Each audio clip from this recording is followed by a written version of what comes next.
Hey everyone, Leanne Pilkington here for the latest edition of Courageous Conversations, and I've got a great one for you today. Juliana Gomes, how are you? I'm really well, Leanne. Thank you so much for the opportunity to be Oh, here. look, it's an absolute pleasure. I just love your story. So, Juliana is working at Kingfisher Realty in Burleigh Heads, but she became a bit of a viral sensation when there was a story done on the girl who couldn't speak English and sold $19 million worth of property. Tell me, how did how did you actually come to be in Australia and in real estate? And then we'll get into that video in a minute. Yes, absolutely. Thank you, Leanne. So, first of all, it was always a dream of mine to be able to leave Brazil and travel. I've always wanted to learn the language. Australia was the place that I wanted to be because I love surfing. So coming from Brazil was a very similar weather, very similar, culture in a few levels. So it was a comfortable place to get started since I didn't know anything. I couldn't really speak English and couldn't even drive.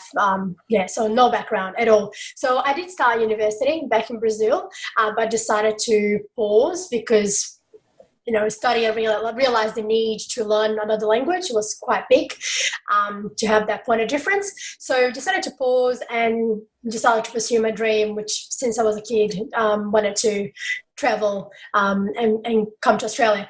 So I arrived in Australia in 2008. I was 20 years old. No language, no culture, no one that Were I you on would. your own?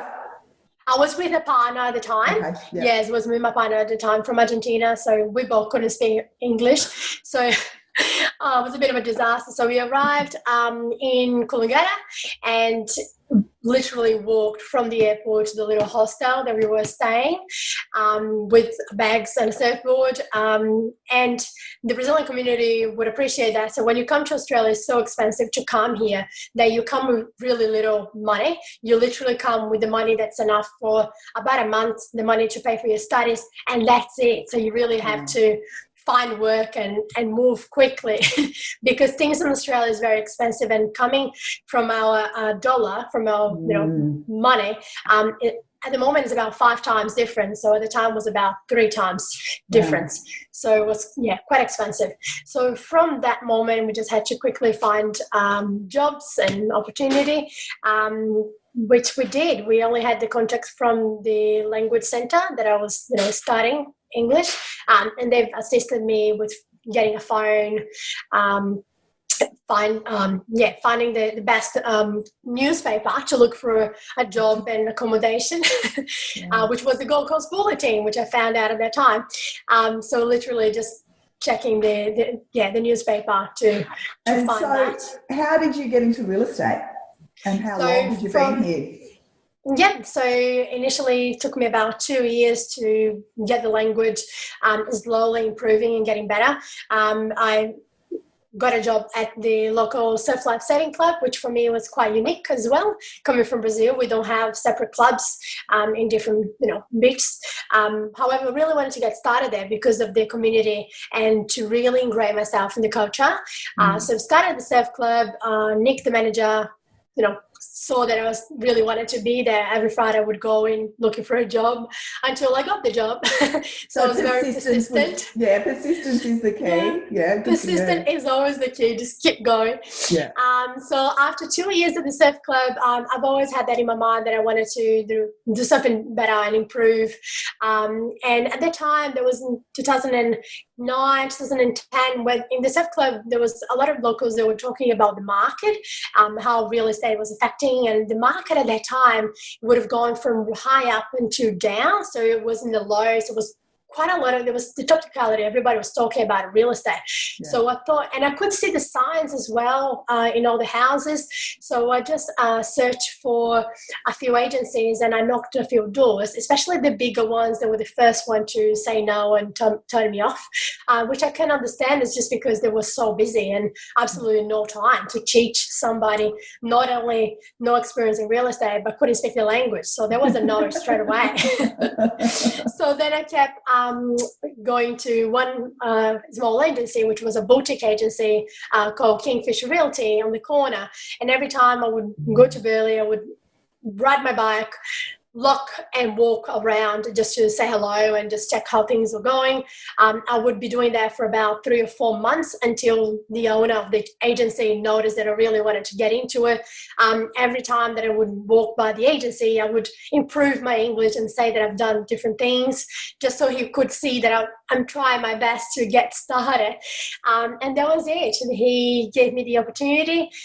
He asked me if I had a car, if I had a license, if I was, able to do anything. And I said, yeah, I can do it. It's totally fine. I've got a license, I've got a car. Then as soon as he gave me the job the next day, I had to go back and say, okay, look, to be honest, I don't have anything, but I promise you I will get it quickly. And I did. So, and you've been there ever since, right? I've been there ever since. Yeah, I've been there for 10 years now. This year's, celebrating 10 years at the same agency, same suburb. And I did see quite a lot of people coming and going along the years. For me, it was just important to improve myself, get better on a daily basis. And I didn't want a distraction of, moving agencies and the clients not knowing where I am. Sure. Because it's all about the community for me. So the clients and the people that I met at the surf club knew I was at Kingfisher Realty. So one thing attracted the other. And that's why I'm still there, just to be, at service of the community. Yeah, it's such a great story. I love that. I love that persistence and that, like you were totally clueless, couldn't speak the language, but just kept on going by, and your persistence and your determination obviously impressed that business owner. So good on him for recognising you. That's exactly. Awesome, that is wonderful. Awesome. And so when you first started, what was your role when you first started? When I first started, I was just going to the open homes and putting the signs up and writing people's name at the door. So just greeting them at the door, which was a challenge as well because I couldn't even spell people's name, and people would get frustrated. And then my job during the week, funny enough, Leanne, was prospecting. And that was also a challenge because I would call everybody and everybody started calling back. But it wasn't because they wanted to sell from me. It was just because they couldn't understand what I was talking. So at least I was getting their attention. And then the owner of the business could engage a conversation with them, and we got a few conversations that way until I could speak a little bit better. So just did what I could, really.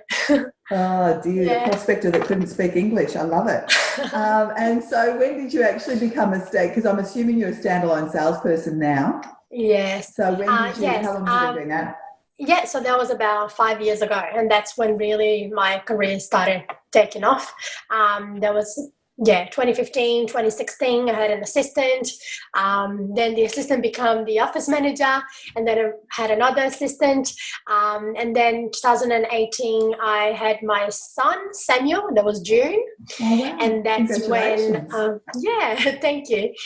So it was been pretty great since then. My parents came back to help me with Samuel. So my parents stay here for the first 18 months of his life, just so he can go back to full-time at work. But since I had Samuel, I've been with no assistants, only a virtual assistant. So which I'm still with the virtual assistant. So now in the motions of finding another assistant to keep moving forward. Okay. So if anybody who's watching that lives in Burleigh Heads and wants to be an assistant of this incredible lady, absolutely, reach out. Yes, thank you, Leanne. And so tell me how did your story get such widespread attention? That's a good question. It was actually a surprise for me as well. I was pretty blessed and honoured to have a lot of people reaching out and saying that I was inspiring them. I guess it's because a lot of people come here and they just arrive. They have the want and desire.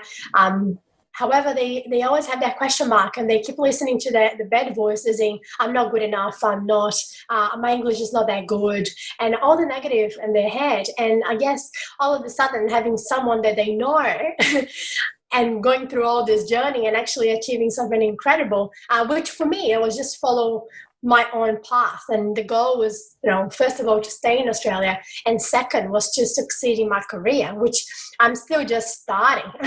It's been 10 years, but again, I had to learn a language throughout the 10 years. So now I really focus on getting better and improving my own business and moving forward and looking forward to what's the next 10 years about. But I guess it's just a belief. There is a saying that something is, what is it? It's impossible until somebody has done it.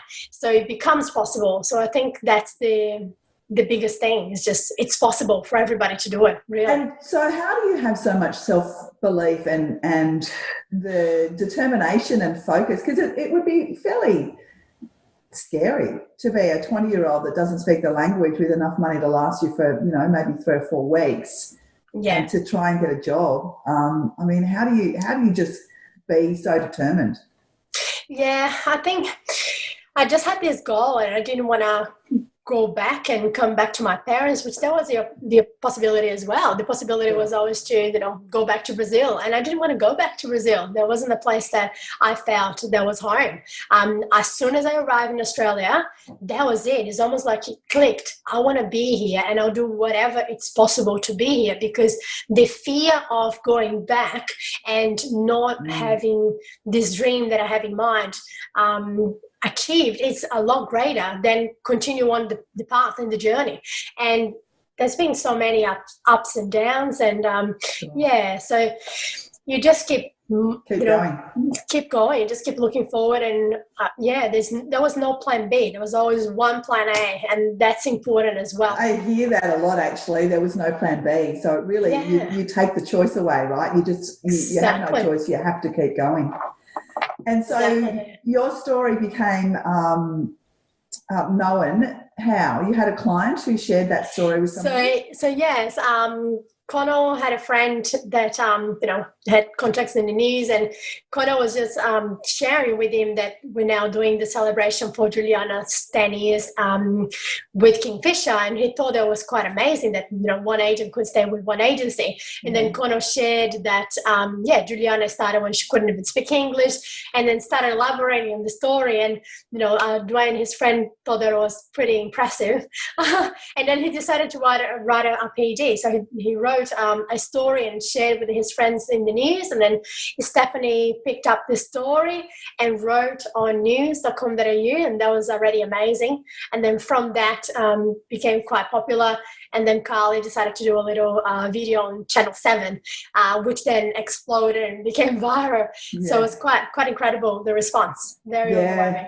That is awesome. And we will share links to that video on the podcast, on the show notes, so that everybody can check it out.